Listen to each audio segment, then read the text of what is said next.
emergencies on the continent. That's according to the president of the Africa Academy of Sciences, Professor Felix Da-kora.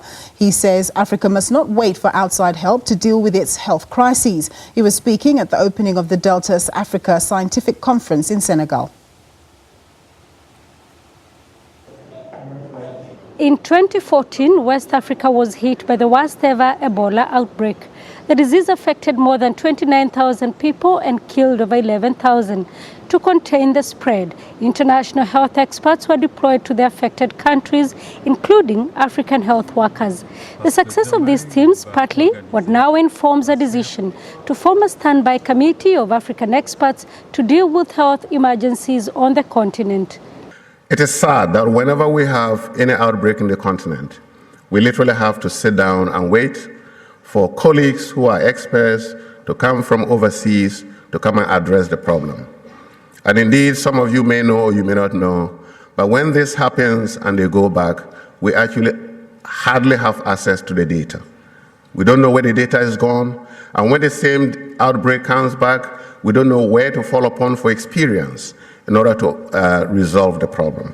Under the umbrella of the African Academy of Sciences based in Nairobi, the network will seek to work closely with the African Union to ensure representation from each of the continent's 5 regions. We need to have regional representation.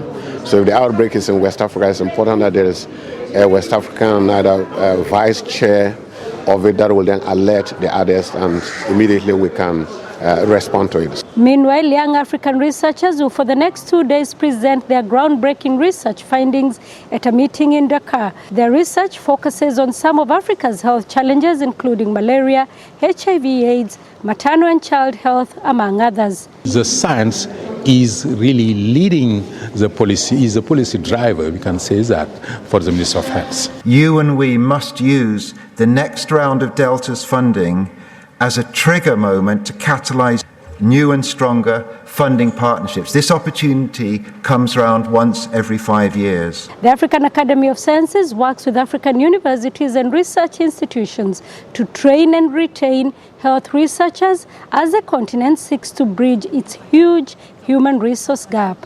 Sarah Kimani, SABC News, Senegal.